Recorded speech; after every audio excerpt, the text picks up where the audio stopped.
right, welcome aboard, everybody. It is time to talk New York Giants football on the Manchild Show with Boyd Green Digital at MC Show Digital. Hey, on the way in, like the video by hitting the thumbs up or subscribe. YouTube.com/at MC Show Digital. We'd love for you to become part of our growing army of subscribers. We are presented by Northeast Roofing Professionals, NERPCNY.com. Today's video brought to you by our friends at Bayberry Auto. Integrity in everything with 2 locations right here in good old Liverpool, New York. Go make an appointment with our friends at Bayberry Automotive. They will take care of you for sure.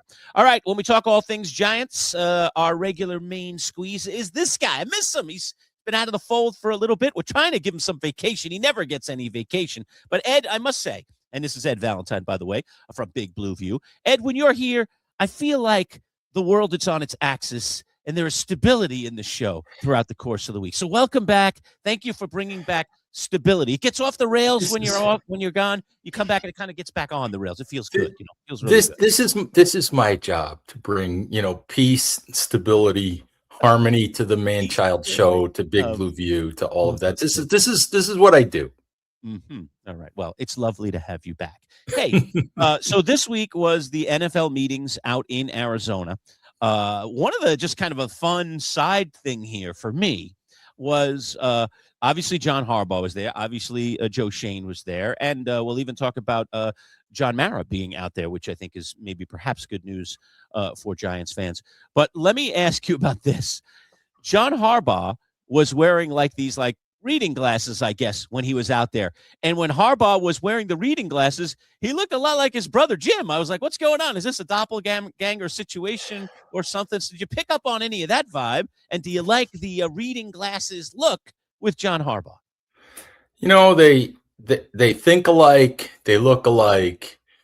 They're probably interchangeable. Are we sure that was John? I don't really act alike. I would say that. You're right. They look alike. They kind of think alike. This is true. Act alike. They're very different. Outwardly. Other than this is true. I think Jim Harbaugh is a different kind of guy. Let's put it that way. John has his own quirks, but Jim, I think, is out there somewhere. And right. You sort of give me the vibe that you're a touchy-feely guy, that you love these kind of storylines. So let's start here. Come on. The rumors of an OBJ reunion, Odell Beckham Jr., Connor Hughes. This very interesting way to put it. No, you're in. You're in, Ed. I know it. And he puts his video out and he says, OBJ to the Giants, probable, a little strong. Possible, it sure seems like it. The rumors are percolating. Odell Beckham Jr., Giant fans can pull that jersey from the back of the closet. Harbaugh openly talked about it. They, of course, connected for that 1 year in Baltimore. Ed Valentine? I wrote it the other day, guys. That jersey needs to stay in the back of the closet. All right. It just needs to stay back there. All right. Look, I keep trying to tell people, they get this romantic notion. Odell Beckham, oh my God, the guy that made all those one-handed catches, and he had 1,300 receiving yards 3 years in a row, and he did all of this, and he did all of that. Odell Beckham is 34 years old. He's had 2 torn ACLs. He's had a fractured ankle. He managed to make a nice catch jumping over small guys who weren't NFL athletes in a flag football game, and I don't care. All right. I really don't care. All right. Look, he's not going to be the Odell Beckham that Giants fans remember. He's just not. And and I think that's, people get that romantic notion that, oh my God, we're pairing this great receiver that we have in Malik Neighbors with Odell Beckham. Oh my God, what a pairing. Yeah, and what Odell Beckham is now in the NFL is about a 5th wide receiver. All right. He's about a guy who's probably going to catch 25 balls, if he stays healthy for 17 games. And can't you get somebody else who can do that and maybe play special teams and not bring all the headlines and the attention and the distraction and all of that? I get it, but we've been talking about Odell Beckham coming back to the Giants for what, 3 years now, 4 years now, and I'm tired of it. So I get it because there's a connection with John Harbaugh. So maybe it does happen. I just hope to God people don't think that they're getting 2015 Odell Beckham. Okay, Ed, I'm sorry. Why would I bring that question up? I'm an idiot. I shouldn't have brought that up. But since you're in the closet, what about the Jason Pierre-Paul jersey? I see JPP tweeted at the Giants. He said this, quote, "Hey, at New York Giants, I'm still available. I'm ready to take on some OTs and dominate in football the Giants way, all caps. Let's make it happen. Giants fans, Giant Nation, let's go. I know. What about that, Ed Valentine? Did you see that jersey in the back of the closet? Little JPP action? Oh, I don't know about JPP. He's another unique person. When's the last time he played? Anyway, last year. When's the last? Did he play last year? Yeah, so he was on the Tampa Bay Buccaneers last year. Yeah, for the full season or for just a few games? Well, he signed on December 9th on their practice squad, and so he played about 2 games. Yeah, he was elevated to the active roster 3 times. So yeah, not much. Yeah. So again, if you want to bring JPP in, fine, but don't expect more than a rotational defensive end who maybe plays on pass rush situations occasionally, but I caution people, just because they remember the name and they remember the great player, that's not what you're getting anymore. So I don't see it. I think it's a fun thing to talk about. I don't see it, but if it does happen, just readjust your expectations based on what these guys are now. I don't know if he still has it in him, but I've heard him talk about this in other interviews over the years, that this is important to him. He's 5.5 sacks away from 100 sacks, and that's a cool number. A very elite group of NFL football players in history have had 100 or more sacks. So he's at 94.5. I don't know if we can get his old body to that. I'm sure that's part of the motivation to go back to the Giants too, and to do it in that uniform. The team that drafted him, I'm sure, would be special. But he's 5.5 sacks away from that. So I know that's important to JPP. So he's motivated, clearly. Yeah, he's, and he's an interesting guy. I mean, you're looking at a guy that blew off half of his right hand in a fireworks accident. Yeah. And normal human beings would never have played in the NFL again. Right. And that was 10 years ago now, 12 years ago now. Oh my God, that's longer ago than I thought. Yeah. And he's still hanging around the NFL. I'm looking at right now. He's one of these guys that, what's he played? 9 games in the NFL in the last 3 seasons. Oof. So he sort of hangs around. Yeah. He's a guy that's like, oh, I'm here at the end of the season if somebody needs a pass rusher, but I don't know. I don't think JPP is going to get to his magic number of 100. I don't see it. He hasn't had a sack since 2022. Okay. So he's been stuck on that number for 4 years. Okay. So he's due, is what you're saying, Ed. He's right? due. I don't know about that. Oh, maybe he can go to the Jets and replace Jermaine Johnson. I appreciate that. Thank you. Very nice. Come on, Lurch, you're the Giants fan in the room. You want any of these reunions? No, I really don't. I'm with Ed. I think all of us. I tried. Steeped in Giants. And I think it's intriguing to people like you, Paul, who are outside the organization, say, "Oh, that would be kind of fun and cool." Yeah, exactly. Yeah, we've seen it. We departed from it quite a while ago. It hasn't even the bloom has completely died off the rose since it's been gone, and now you want us to somehow take it back because it's nostalgic. Basically, that's sort of the gist. You can dust off a uniform in a closet and throw it back on for a couple of weeks. I'm doing it. Look at this. This offseason, the Jets, here, man. We're trying Geno to Smith. The last thing Davis. I want to say, the last thing I want to say about Beckham. Yeah. Go look at Beckham's numbers.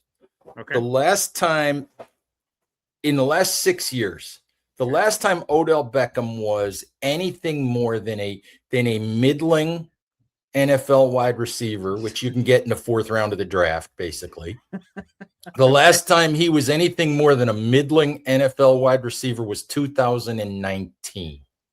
Oh, You know, just 7 years ago. that's a long time ago.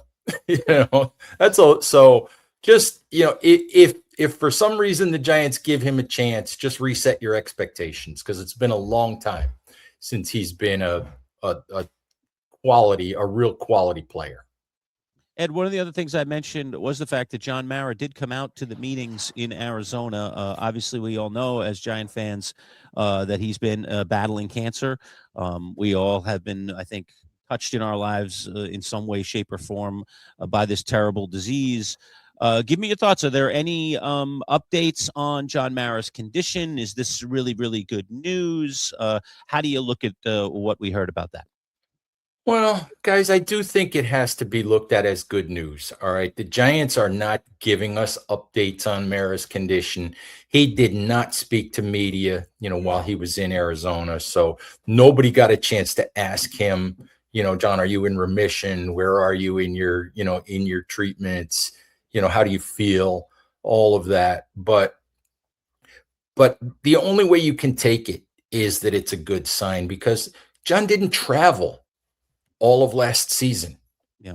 Okay. And when you're going through something like that, traveling and exposing yourself to crowds and exposing yourself to this guy's sniffles and that guy's cough and everything else, and is not always the best idea. And you may not have the strength to do it either. So to me, it's a good sign that he went to Arizona, that he was visible, around the facility. It's also a sign to me of how much John Mara loves the Giants and loves the stability of the franchise and all of that, because we all know what's going on with Steve Tisch and all of that. And the fact that he made the effort to go out there and represent the Giants, and show some stability on the part of the franchise, I thought was a great thing. So, like I said, I took it as a good sign, and I take it as that's the kind of guy that Mara really is. Talking with Ed Valentine, our Giants insider. It's Inside the Giants, the Manchild Show with Boy Green Digital at MC Show Digital. Don't forget to like the video. And if you're not already, become a subscriber. There's the link right there, youtube.com/at MC Show Digital.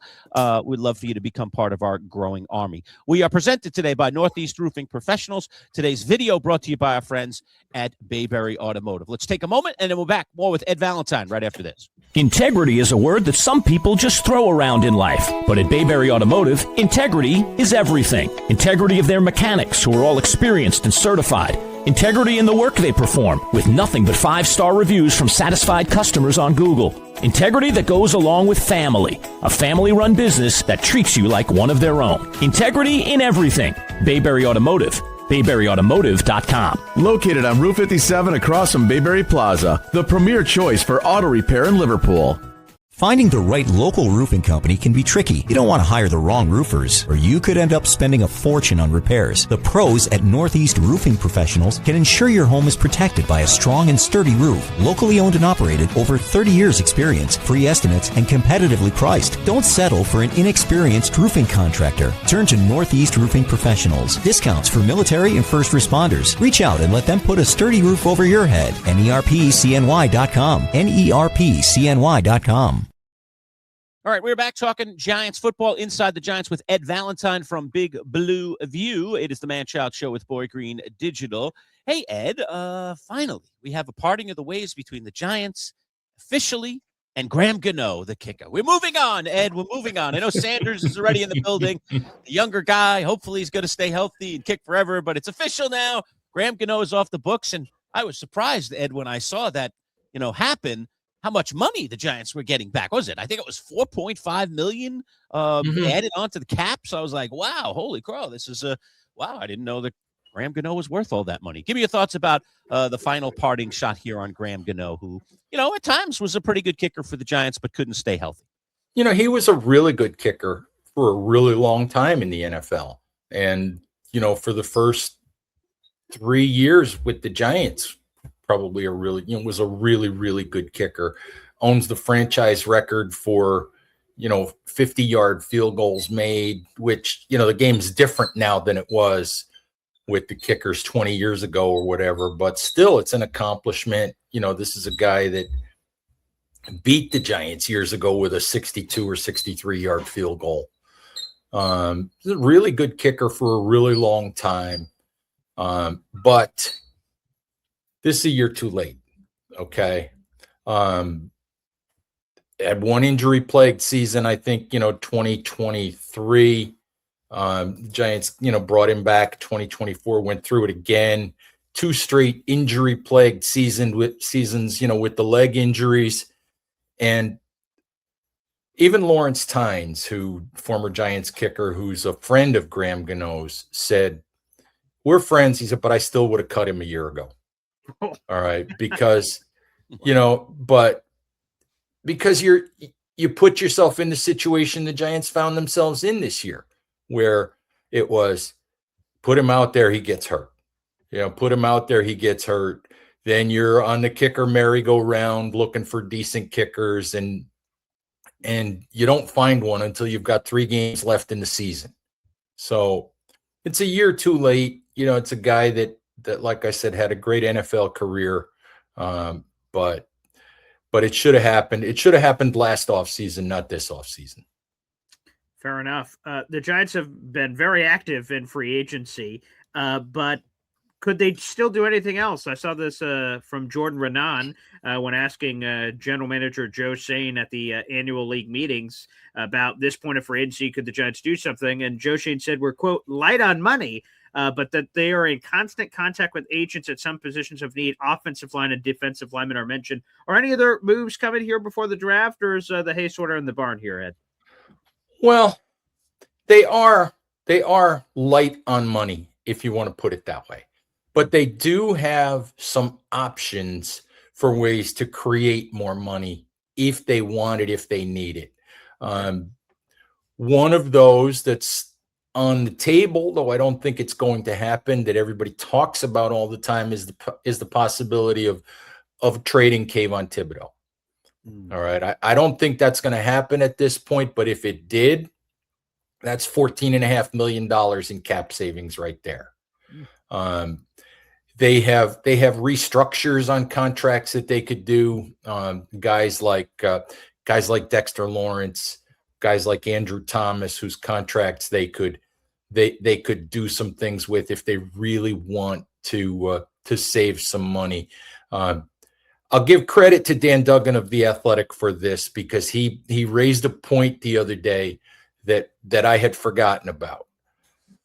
The compensatory pick formula that the NFL uses for free agency, anyone signed after the draft does not count against the compensatory formula. Okay. So you wouldn't potentially, you wouldn't potentially be losing a compensatory pick, if you sign a guy after the draft. And there are guys, the Giants met with Shelby Harris, who's a veteran defensive tackle. There are guys out there. Kevin Zeitler is still out there. Joel Bitonio, who's a good player, is still out there. My guess at this point, I don't know what's going to happen with Greg Van Roten, who was the starter for the Giants at right guard the last couple of years. He's still unsigned. My guess at this point is that nothing may happen free agency-wise until after the draft, until the Giants see what happens, here in those few days at the end of the month here, and then assess what they need. But that's my guess at this point, is that nothing of substance is going to happen until after the draft. Yeah, here is the comp pick bingo for those that pay attention at home. For the loss of Wan'Dale Robinson on that big money deal to the Tennessee Titans, the Giants are currently projected to receive a 4th-round draft choice. It won't be in this year's draft for fans that don't understand. That'll be in the 2027 NFL draft. So Yeah. if they were to sign someone, something could compromise And, this. and what you don't want to do, because if you can help it, what you don't want to do Right. is sign a player. And I don't know that Kevin Zeitler, for example, would. I'd have to look that up. But you don't want to sign a player who would cancel out your ability to get that compensatory pick at this point. Exactly. Right. Talking with Ed Valentine inside the Giants Manchild Show with Boyd Green Digital at MC Show Digital. Ed, this is going to be talked about right through the draft. Let me get your current take on this. This power structure of this front office. You know, the Giants are about to enter a draft with a new head coach. And we have heard the words of Joe Shane.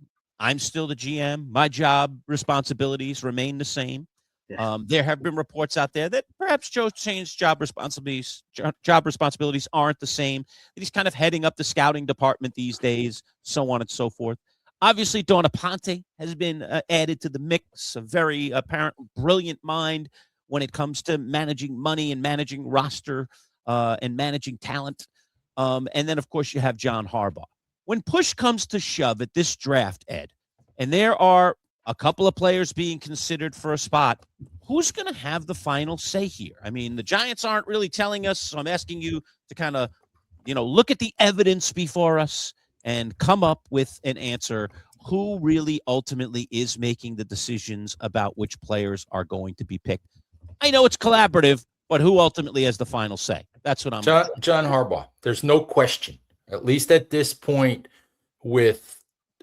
at this phase when the Giants just hired him, and they didn't bring him here just to coach. They brought him to New York to help a failing franchise learn to get out of its own way. All right. And Joe Shane says, I'm still the general manager and my job hasn't changed. But at the same time, Joe Shane was asked, I think it was at the combine, he was asked about the fact that Joe Shane is an avid believer in what NFL teams call positional value. All right.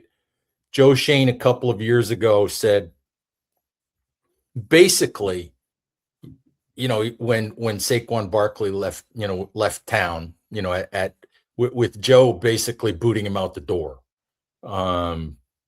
He's been asked multiple times about first round type running backs.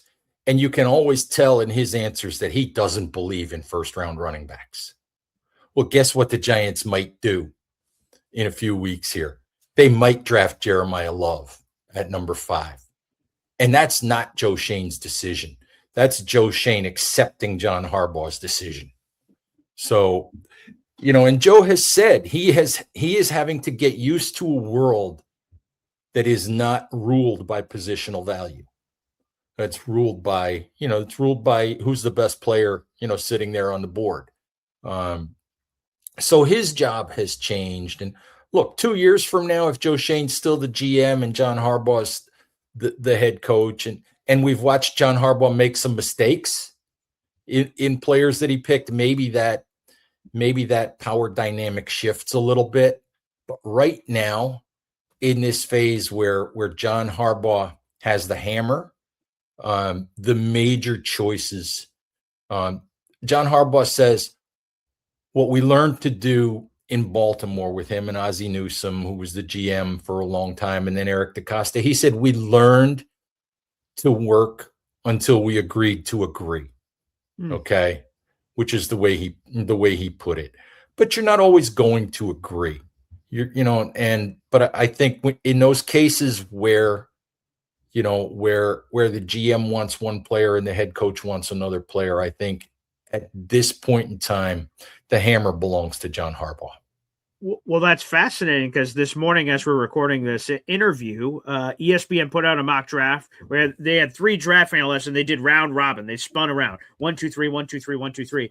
And Mel Kiper gave Jeremiah Love, the Notre Dame running back, to the New York Giants at 5th overall. And now I hear what you just say. There's something to be said if the 5th overall pick for the Giants was between, I don't know, a corner and a wide receiver, just two random positions. And, Joe Schoen's like, oh, I really want a corner. And Harbaugh's like, I really want a receiver. They're like, well, both are really good. We can agree. This, where it's running back, we're talking about the value of position. This feels dramatic. Like if I'm Joe Schoen, this is not just a slight disagreement. This is a philosophical difference about how he feels about running backs and how does Harbaugh doesn't. Is he in the corner going, son of a, I don't want Jeremiah Love? Like, how is he responding to this if they take Jeremiah Love, who, again, according to everything you just said about Joe Schoen's sort of football philosophy, is diametrically opposed? How does he receive it if that's ultimately what they decide to do? Well, if I'm Joe Schoen, I'm happy to be reporting to work every day. All right.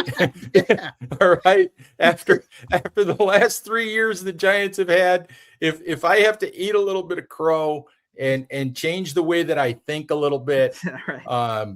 Then so be it. But look, the other part of this, when you talk about Joe and you talk about John Harbaugh, I am firmly convinced that if you sit at number 5, there are 2 players that would be in consideration for the New York Giants if Joe Schoen was making this call. Okay. Carnell Tate, the wide receiver from Ohio State, and Mansour Delane, the cornerback from LSU. Wow. Maybe with Francis Mauigoa, the offensive tackle from Miami, who could play guard for a couple of years, as a possibility. If it's not Jeremiah Love, it's almost certainly going to be Sonny Styles, an off-ball linebacker, or Caleb Downs, a safety. Yeah. And in my view, neither one of those players would be a consideration if this was 100% Joe Schoen's call. But those are both positions that John Harbaugh values tremendously when you look at his Baltimore teams. Yeah, wow. Again, this adds another layer of intrigue. When the Giants are on the clock, I'll be there in Pittsburgh. And I'll just be thinking about that. If it's one of those 3 dart throws at quote-unquote non-premium positions, that'll be fascinating to hear for sure. Go ahead, Manchild. No, I was going to say, Ed, if you were making the pick, who would the pick be for you? Yeah. Who's at the top of your board at 5? Who's on the top of my board? Look, yeah. I generally believe in positional value. All right. But look, if I'm making this pick, I have banged the table over and over and over and said, I'm not letting Sonny Styles go by. I'm just not. I've been asked many, many times over the years, what do the Giants need in the draft? And I look at it and I say they need difference makers. They need game changers, regardless of position. And I look at Sonny Styles and I look at all of his upside and his athleticism and the fact that he played as well as he did at Ohio State and he's still brand new to the linebacker position. I look at that and I say, how do you let that go by? How do you let that go by? I will understand it. If the Giants take Jeremiah Love, I will understand what they're trying to do. But I may not be crazy about it. I think for me, the top of my board is Sonny Styles. Okay, fair enough. Ed Valentine, always a pleasure, my friend. Great to talk to you, and we'll chat with you again in the upcoming weeks. Enjoy your time off. What time off? What time off? The NFL season never ends. Never ends. 365, 24/7, and that's just the way it goes. All right, another Inside the Giants in the books. Thanks for watching, folks. Thanks, guys.